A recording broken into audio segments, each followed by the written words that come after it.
Surma E P চ্যানেলটি subscribe করুন আর bell আইকনে ক্লিক করে আমাদের চ্যানেলটির পাশে থাকুন। ধন্যবাদ সবাইকে।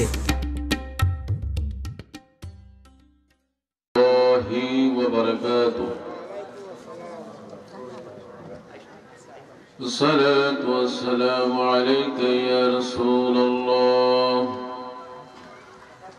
الصلاة والسلام عليك يا حبيب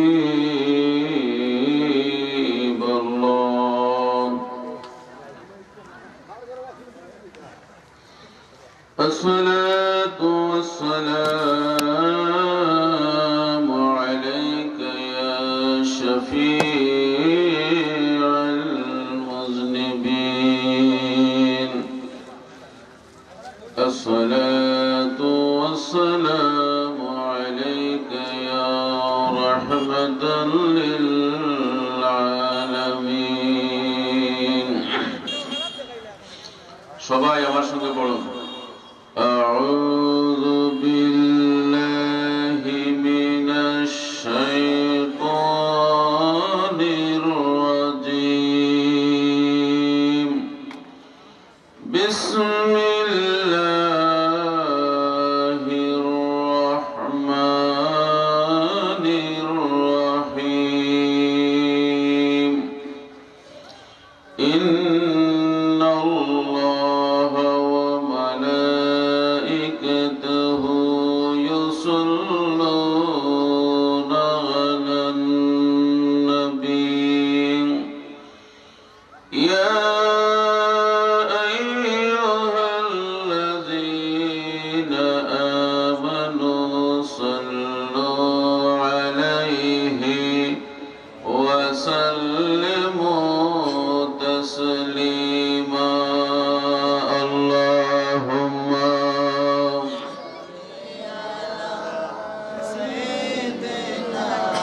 مولانا محمد وعلى آل سيدنا مولانا. আর মোহব্বতে পড়ি আল্লাহুম্মা সাল্লি আলা مولانا محمد وعلى آل سيدنا مولانا. درود پڑھو درود پڑھو নবীজি দরুদ পড়ো না. নবীজির দরুদ না পড়িলে ঈমান তাজা হবে না. আল্লাহুম্মা মাশাআল্লাহ মারহাবা. আরো জোরে বলি مولانا محمد وعلى آل سيدنا مولانا. এই যে আমরা দরুদ শরীফ পড়ি, আমাদের দরুদ সালাত সালাম প্রিয় নবীজি নিজ কান মুবারক দ্বারা শুনেন। আলহামদুলিল্লাহ বলেন। আমাদের দেশে যে মৌমাছি আছে, মধুপোকা, এই মধুপোকা যে পায়খানা করে, এই পায়খানা থেকে যে রস বের হয়, মৌ হাড়ি ভাঙলে যে মধু বের হয়, এই মধুটা পায়খানাটা একদিন তিতা ছিল। এই মধু কেমনে মিষ্টি হলো? মধুপোকাকে প্রশ্ন করা হয়, মধুপোকা তোমার যে পায়খানা, এই পায়খানার পরে যে রস বের করা হয় এটা মিষ্টি হলো কেমনে? মধুপোকা জবাব দেয়, আমি যে গুনগুন গুনগুন করি, আমি ডেইলি 300 বার নবীজির উপরে দরুদ শরীফ পড়ি। সুবহানাল্লাহ। পৃথিবীর মানুষ আজকে আমাকে কে না ভালোবাসে, মধুকে কে না ভালোবাসে। আমি যদি ইনসান না হয়ে, মানুষ না হয়ে, মধুপোকা হয়ে যদি নবী পাকের উপর দরুদ সালাম পড়ার কারণে আমার এই মধু যদি মিষ্টি হয়ে যেতে পারে, তোমরা ইনসান জাতি, মানব জাতি, তোমরা যখন দরুদ সালাম পড়বে তোমাদের অবস্থা কি হবে? জাহান্নামী মানুষ জান্নাতি হয়ে যাবে। সুবহানাল্লাহ বলো। আমরা মহব্বতে উচ্চ আওয়াজে পড়ে আল্লাহুম্মা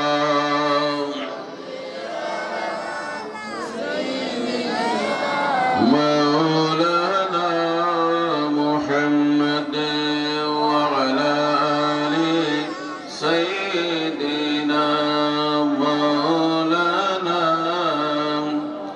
আর মহব্বতে পড়ি লা ইলাহা ইল্লাল্লাহু লা ইলাহা ইল্লাল্লাহু লা ইলাহা ইল্লাল্লাহু লা ইলাহা।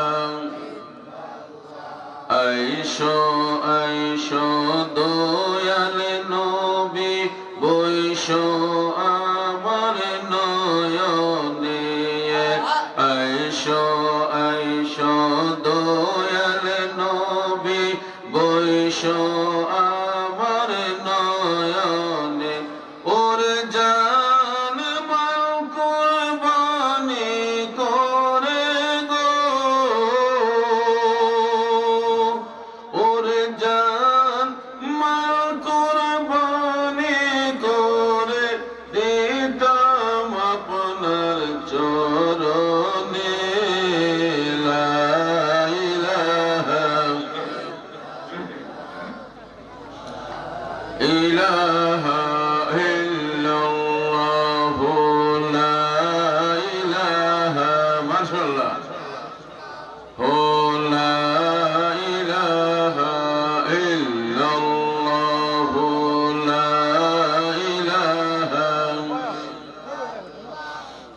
এমন দয়াল নবী যারে ওসিলায় পয়দা সবে, এমন দয়াল নবী যারে ওসিলায় পয়দা সবে, ওর যার খাতিরে আসমান জমিন বানাইলেন রাব্বানা।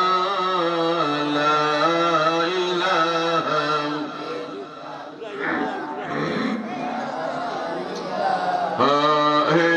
ইল্লাল্লাহু লা ইলাহা লা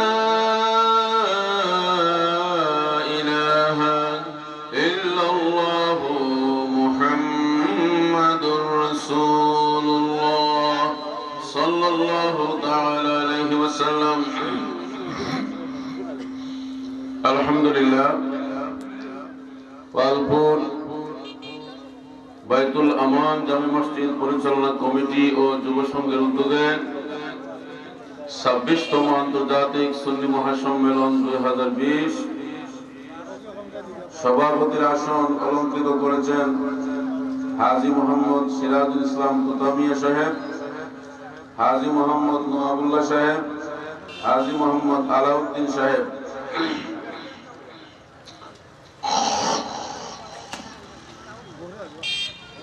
সিরাজনগর দরবার শরীফ থেকে সিরাজনগরী সাহেব কেবলার মেজর সাহেবজাদা আল্লামা মুফতি শেখ জাবির আহমদ সাহেবজাদা সিরাজনগরী সভারত্ন হিসাবে উপস্থিত হয়েছেন। প্রধান মেহমান আল্লামা মুফতি ইয়াসউদ্দিন আত-তাহেরি সাহেব, মুফতি এহসানুল হক মুজাদ্দিদি সাহেব, আমার আগে ওয়াজ করেছেন মাওলানা জুনায়েদ আহমদ এবং পালপুর মসজিদের ইমাম আব্বাস উদ্দিন দেহান অনেক মূল্যবান আলোচনা করেছেন কুরআন এবং হাদিস থেকে। আল্লাহ রাব্বুল আলামিন এত পবিত্র এবং এত মহাগ্রন্থ আসমানি যে কিতাব দান করেছেন, আসমানি কিতাবগুলোর মধ্যে সর্বশ্রেষ্ঠ কিতাব হলো আল কুরআন। জোরে বলুন সুবহানাল্লাহ। তাওরাত কিতাবের মধ্যেও কোরআন শরীফের কথা উল্লেখ আছে, জাবুর কিতাবের মধ্যেও আছে, ইনজিল কিতাবের মধ্যেও আছে, তাওরাতের মধ্যে আমাদের প্রিয় নবীর নাম মুবারক আছে, জবুর কিতাবের মধ্যেও আছে, ইনজিল কিতাবের মধ্যেও আছে। সুবহানাল্লাহ বলুন। প্রত্যেক নবীদেরকে বলে দেওয়া হয়েছে আখির জামানায় এমন একজন পয়গম্বর আগমন করবে, ইসমুহু আহমদুন, তার নাম হবে আহমদ। সুবহানাল্লাহ বলুন। তাওরাত কিতাবের মধ্যে বলে দেওয়া হয়েছে, জবুর কিতাবের মধ্যে বলে দেওয়া হয়েছে, ইনজিল কিতাবের মধ্যে বলে দেওয়া হয়েছে, এই কিতাবওয়ালা যারা আহলে কিতাবওয়ালা, কোরআনে পাকের মধ্যে অনেক সূরার মধ্যে আছে ইয়া আহলাল কিতাব, হে কিতাবওয়ালারা।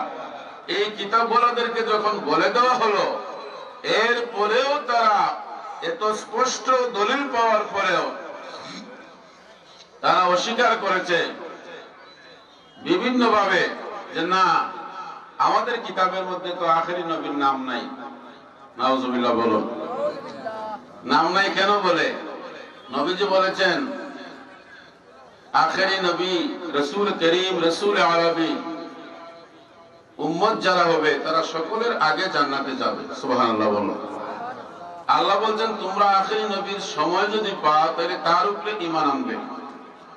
কিন্তু ইনজিল ওয়ালারা, তারা যারা ইনজিল কিতাব বিশ্বাস করত, খ্রিস্টান বর্তমানে যারা, তারা তাদের সুবিধা মতো ইনজিল শরীফ থেকে অনেকগুলো আয়াতকে তারা কেটে দিয়েছে। আর তারা শেষ পর্যন্ত বলেছে আমাদের নবী ঈসা রুহুল্লাহ, উনার যখন বাবা নাই তাহলে উনি আল্লাহর ছেলে। নাউজুবিল্লাহ বলুন। আরো জোরে বলেন না নাউজুবিল্লাহ। আমাদের দেশের মানুষের হয় নানি, সেদে লাঙ্গল আর এক সেদে সেলি। একজন মিস্ত্রি কত পরিশ্রম করে একটা লাঙ্গল বানায়, আর ফাতারে যদি এক সেদ দেয় তাহলে এটা সেলি হয়ে যায়। খ্রিস্টানরা ঈসা নবীকে মানতে মানতে মানতে মানতে মানতে মানতে মানতে লাস্ট মুভমেন্টে তারা বলল ঈসা নবীর যখন বাবা নাই তাহলে ঈসা নবীর বাবা হবেন আল্লাহ। ঈসা, তারা বলছে ঈসা ইবনুল্লাহ, ঈসা আল্লাহর ছেলে। নাউজুবিল্লাহ বলুন। ইহুদিরা তারা মুসা আলাইহিস সালামকে মানতে মানতে মানতে মানতে মানতে মানতে এই বংশের নবী রাসূলদেরকে তারা শেষ পর্যন্ত ইসরাঈল আলাইহিস সালামকে তারা বলল আল্লাহর ছেলে। কারা বলছে? যারা মুসা নবীকে মানে, যারা ঈসা নবীকে মানে, মানতে মানতে মানুষ করেন যে অতি মিঠাই ফেট ফাঁকায়, অতি টানে বাটিয়া ছিঁড়ে, অতি টানে বাটিয়া ছিঁড়ে। যদি দেখুন খেউর লোকে খেউর বেশি ভালোবাসা, তো বুঝবা যে এটা বেশি দিন টিকবে না, বেশি দিন এটা টিকবে না। যদি দেখেন যে স্বাভাবিক মহব্বত, এটা চিরদিন থাকে। অতি তরঙ্গ নদী বয় না চিরকাল। যে নদীতে বেশি জোয়ার উঠে, চট্টগ্রামে যারা গেছেন দেখছেন জোয়ার বাটা, যখন জোয়ার উঠে সব ডুবাই দেয়, আবার কিছু সময় পরে বাটা হইয়া হুকাইয়া 2 মাইল দূরে গান চলে যায়, নদী চলে যায়, সাগর চলে যায়। তাড়াতাড়ি যেটা আগুয়ায়, তাড়াতাড়ি এটা করলাম। তারা এমন ভাবে মানছে, মানতে মানতে মানতে মানতে দেখছে ঈসা নবীর যখন বাপ নাই তাইলে ঈসা নবী আল্লাহর বেটা হবেন। নাউজুবিল্লাহ বলুন। এই ইহুদি এবং নাসারারা দুই কথা, এই যে দুইজনকে দুই কথা বলছে, দুই কথা বলার পরে এরা ইমানদার রয়েছে না ইমান থেকে খারিজ? না ইমানদার রয়েছে? রয়েছে না। এখন এরা যতই আমল করুক, এই আমলগুলো আল্লাহর দরবারে কবুল হবে না। সূরা লাহাবের মধ্যে আল্লাহ কাফেরদের কথা উল্লেখ করে বলেন মা আগনা আনহু মালুহু ওয়া মা কাসাব। যারা কাফের তাদের ধন সম্পদ এগুলা কোনো কাজে আসবে না। আজকে ইহুদিদের দিকে তাকাইলে, নাসারার দিকে তাকাইলে আমরা মুসলমান হল বেজার হয়ে যাই। কিতার লাগি? আমরা আল্লাহর দল, আমরা রাসূলের দল, আমরা নামাজ পড়ি, আমরা মসজিদে যাই, আমরা হজ করি, আমরা যাকাত দেই, আমরা শীতের সময় ফজরের নামাজ গিয়ে মসজিদে পড়ি। আমাদের দেখা যায় দল নাই, দল দেখা যায় আমেরিকা, লন্ডন, কানাডা, ফ্রান্স। আজকের এই যুগে আমরা আমাদের সন্তানদেরকে ইউরোপ কান্ট্রিতে পাঠাইবার জন্য মনে মনেও পাগল আছি, ঠিক না বেঠিক? মনে মনেও চাই যে রাস্তার খান্দায় তোমার বেশিতাম না কিতা, বেশিয়া ফাটাইতাম না কিতা। যাওয়ার পরে দেখা যায় চেহারা সম্পূর্ণ পাল্টা।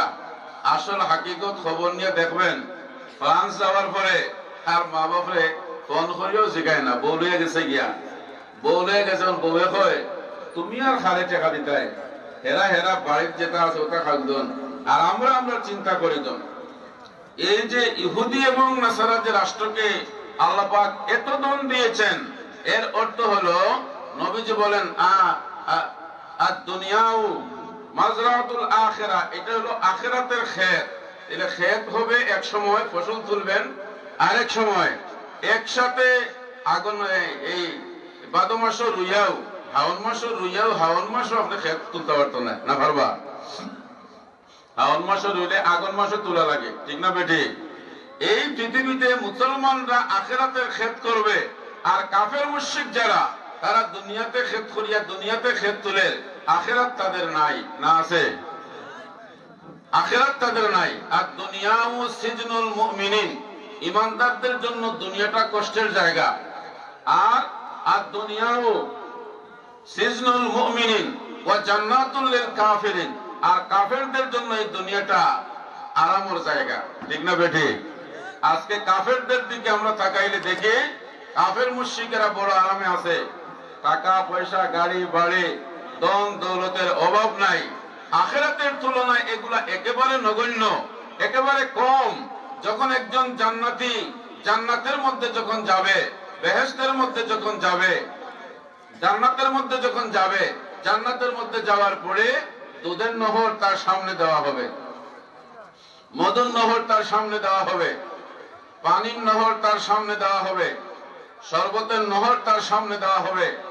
পৃথিবীতে যারা এক ফোঁটা দুধ খাইতে পারছেন না, যারা গাই নাই, মনে মনে আফসোস আছে নানি যে আমার বাবার আমলো আছে, ফুয়ার আমলো আর গাই নাই, দাদার আমলো আছে, নাতের আমলো আর গাই নাই, আফসোস করবেন।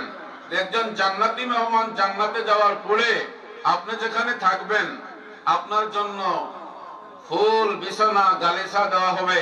ওই গালিচার মধ্যে বসে বসে আপনার চতুর্পাশে, বের বাড়ি গেলে অনেকটা খাওয়াইনি না, খাওয়াই না, কত জাতর খানি। একজন জান্নাতি মেহমান জান্নাতে যাওয়ার পরে চতুর্দিকে যখন তার খাবার দেখবে, খাবারগুলা দেখে বলবে হায় হায়, কোনটা খাইতাম আর কোনটা না, কোনটা আগে আর কোনটা পরে, কোনটা খাইতাম। আমি চট্টগ্রামে প্রোগ্রামে গেছিলাম, 19টা আইটেম আমার সামনে, আমি এমনি হার্ট ফেলে গেছি।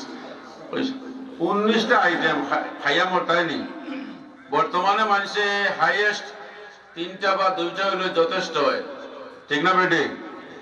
1 প্লেট 2 প্লেটের বেশি তো খাইতে পারতো না, 19টা খাইতে কোন ভাই আপনি? একজন জান্নাতি মেহমানের সামনে জান্নাতের মধ্যে হাজার রকমের খাবার তার সামনে হাজির করা হবে।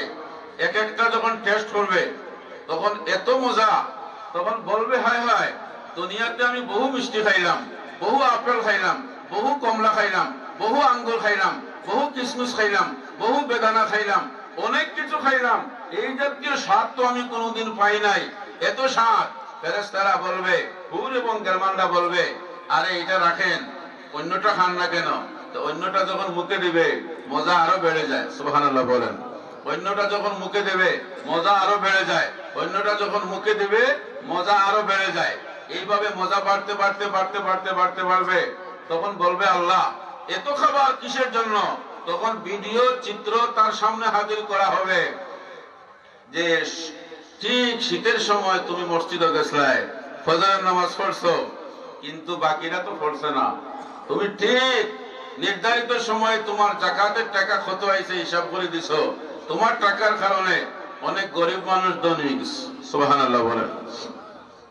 আর একজন জাহান্নামী মানুষ জাহান্নামে দেওয়ার পরে তখন বলবে আল্লাহ পেটে ভুক লাগছে, এমন পেটে ভুক লাগবো, দুনিয়াতে মোলা পেটে ভুক লাগছে না। আমরা দেখছি আগে, এখন নাই, আগে মানুষ আল বেশি হইতো না, পেটে ভুক লাগলে এই বাদ দেও বলে একটু দমলো, এমনি বেড়ে আরম্ভ করি তো আলোর আলোর ইয়ে দিয়া খেনে দেরি হইতো। আমি এক কিয়ার চা দিয়েছি, কিতাব লাগি দেরি হইতো, তাড়াতাড়ি দিলাও, হইতো না হইতো না। অনেক পরিবার বিচ্ছিন্ন হয়ে যেত রাগের কারণে। এমন পেটে ভুক লাগবে জাহান্নামের মধ্যে, এই জাতীয় পেটে ভুক কোনোদিন পেটের ক্ষুধা কোনোদিন দুনিয়াতে লাগে না। পেটের ক্ষুধার তাড়নায় ক্ষুধার যন্ত্রণায় বলবে আল্লাহ তাআমুন, আমাদেরকে খাদ্য দেন আল্লাহ, আমরা খেতে চাই। আল্লাহ বলবে এই ফেরেশতা দাও, খাদ্য দাও। কি খাদ্য দেওয়া হবে? তাদেরকে নিয়ে গোসা কাটা। যদি কোনো মানুষের গলাত গোসা লাগে, খবর আছে না নাই? খবর আছে, তাড়াতাড়ি করে ইমাম সাহেব একটা ফুল লাগে। আমার কাছে অনেক সময় দুবাই থাকি, সৌদি থাকি, দেশের বিভিন্ন জায়গা থেকে আমার কাছে গলায় গোসা লাগতেছে, একটা ফু দৌকা। মোবাইল দিয়ে ফু দিই, লগে লগে কমে। গোসা লাগলে জাল লাগছে হে বুঝে গোসা। এই দুনিয়াদারের মতো গোসা নয়, এমন বিষাক্ত গোসা জাহান্নামীকে দেওয়া হবে, দুজকিদেরকে দেওয়া হবে। খাওয়ার পরে গোসা গলায় লাগবে না, এদিক হবে না সেদিক হবে। তখন বলবে আল্লাহ হায় হায়, এর চেয়ে তো পেটের কুদায় মোরা ভালো ছিল, পেটের বুকে মোরা ভালো ছিল। এ কেমন খাবার দিলে আল্লাহ, যে খাবারটা না এদিকে যাচ্ছে না ওদিকে হচ্ছে, গলা ফুলে, ঠোঁট ফুলে, চোখ ফুলে, এমন অবস্থা হবে। তখন বলবে আল্লাহ আমাকে এই অবস্থা থেকে উত্তরণ করো। আল্লাহ বলবেন না, লা ইয়ামুতু ফিহা ওয়ালা ইয়াহইয়া, না তোমাদেরকে সামনে নেওয়া হবে, না তোমাদেরকে বাঁচানো হবে, না মরা হবে। এটা তোমাদের হক, তোমাদের পাওনা, তোমাদের প্রাপ্য। তোমাদের এটা দুনিয়া হাসিল করেছো, এই জন্য তোমরা এটা পেয়েছো। দুনিয়ার যা কামাই করেছো এটা তোমরা পেয়েছো। আমাদের ডান কান্দে একজন, বাম কান্দে একজন, দুইজন মরি আছে, আছে কি নাই? কোরআন শরীফ দলিল, কিরামান কাতিবিনা ইয়ালামুনা মা তাফআলুন। আমরা নেকি করলেও লেখে, বদি করলেও লেখে।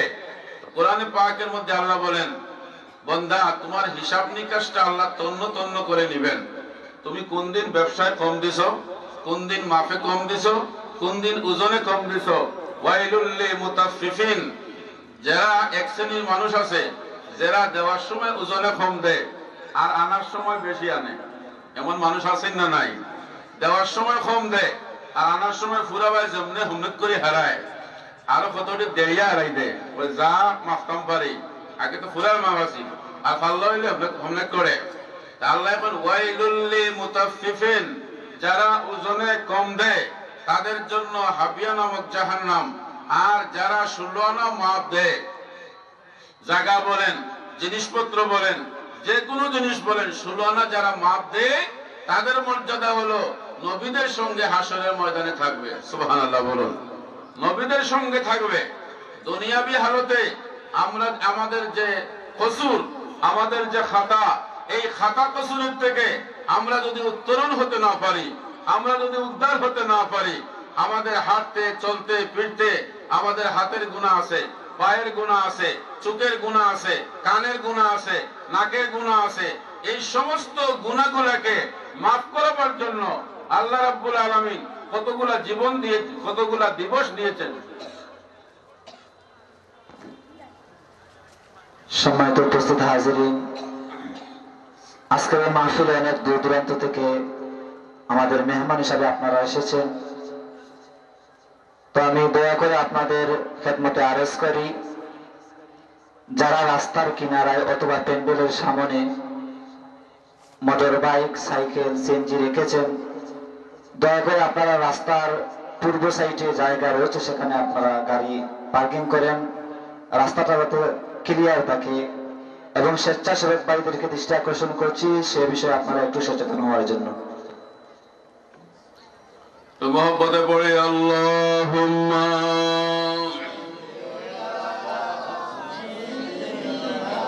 মাওলানা মুহাম্মদ ওয়া আলা আলি সাইয়্যিদিনা মাওলানা।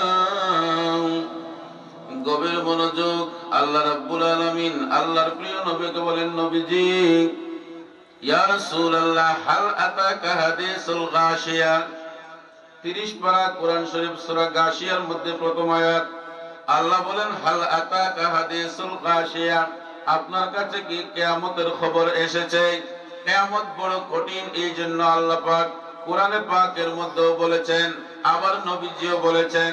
আবার একজন সাহাবী নবীজির দরবারে গিয়ে বলেন, ইয়া রাসূলুল্লাহ ফাখবিরনি আনিল কিয়ামত, কিয়ামত সম্পর্কে আমাকে একটু বলে দিন।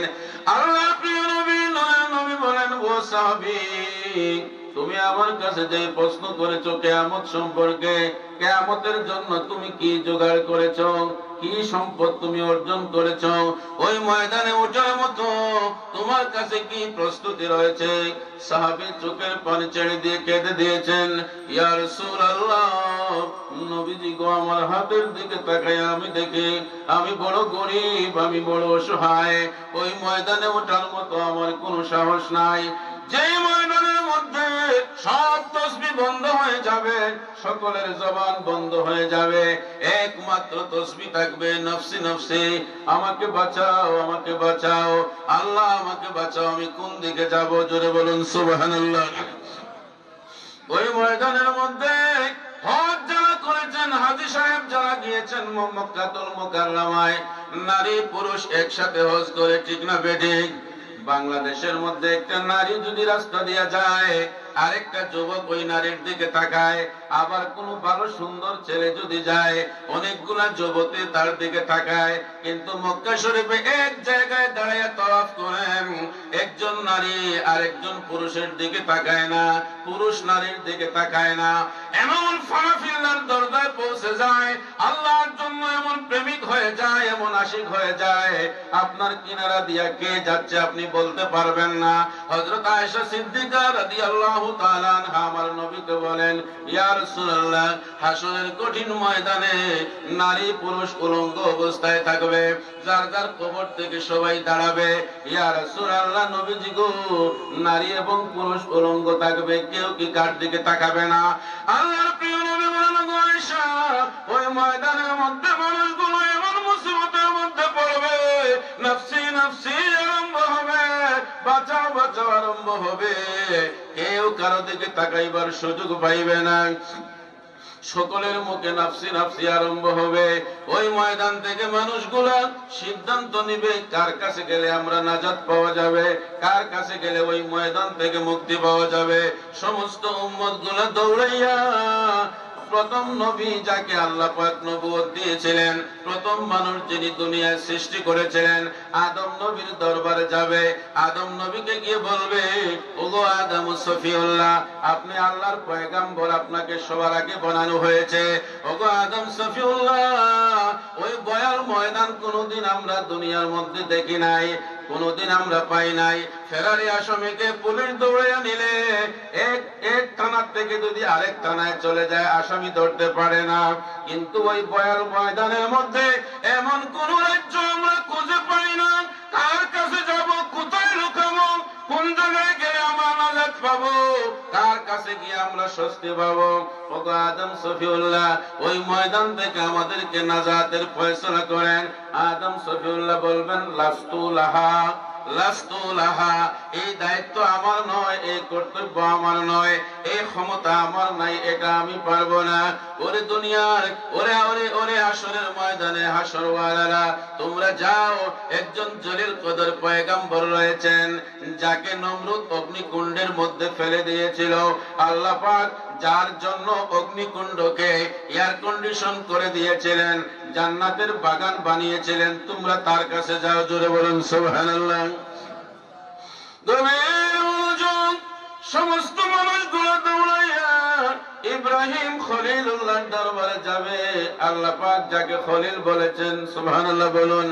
যারা বিদেশে গিয়েছেন, হাবিব অর্থ বন্ধু, খলিল অর্থ বন্ধু, সাদিক অর্থ বন্ধু, আবার রফিক অর্থ বন্ধু। বিদেশে গেলে কয় রফিক তাল, সাদিক তাল, বলে কি বলে না?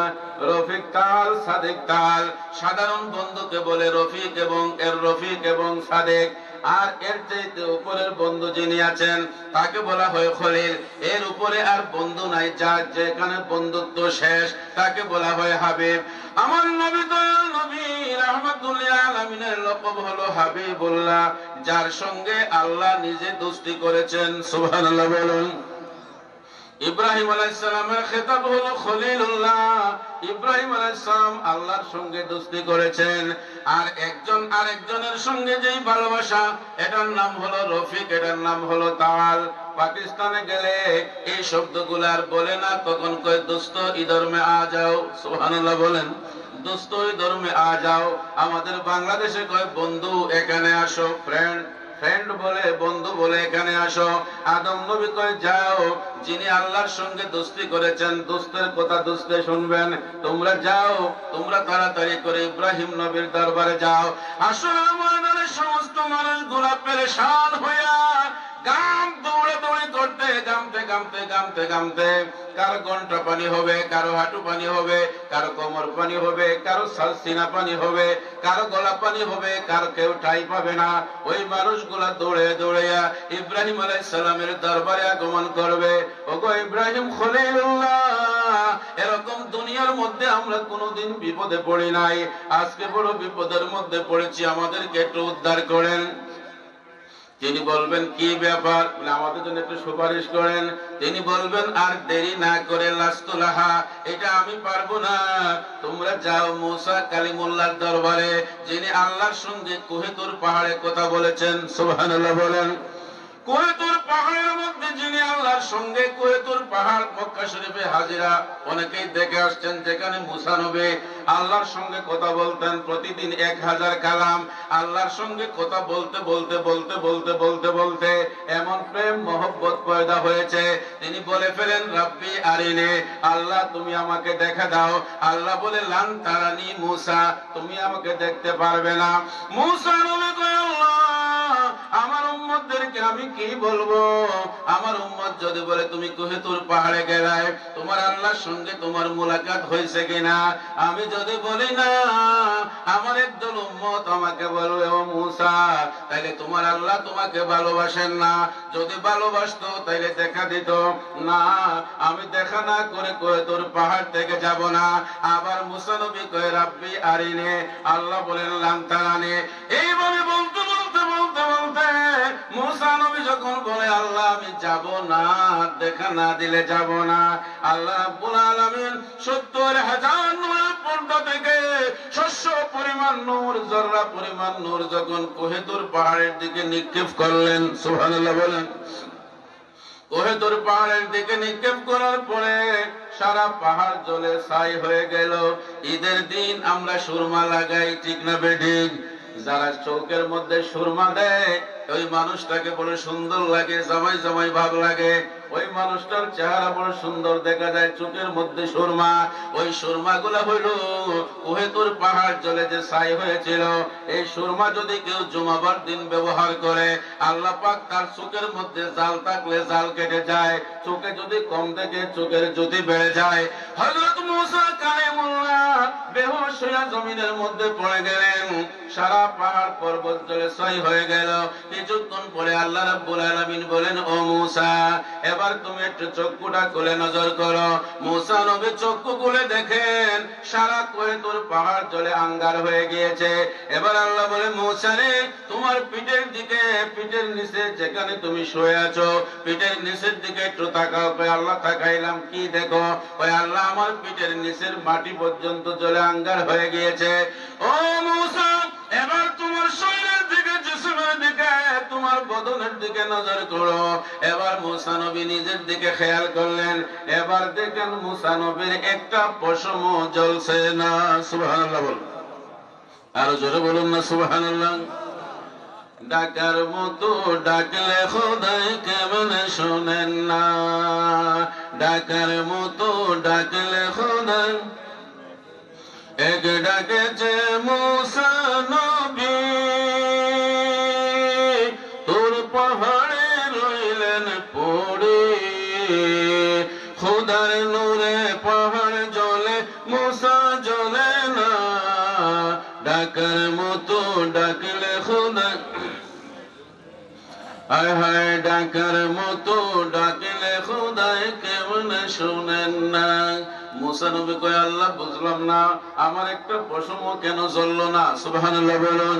আল্লাহ রাব্বুল আলামিন ডেকে বলে মুসা, তুমি যার খাতিরে তোমাকে আমি তৈরি করেছি, ওরে মুসা তোমার পেশনের মধ্যে আমার হাবিবুল্লাহর নূর মুবারককে আমানত রেখেছে।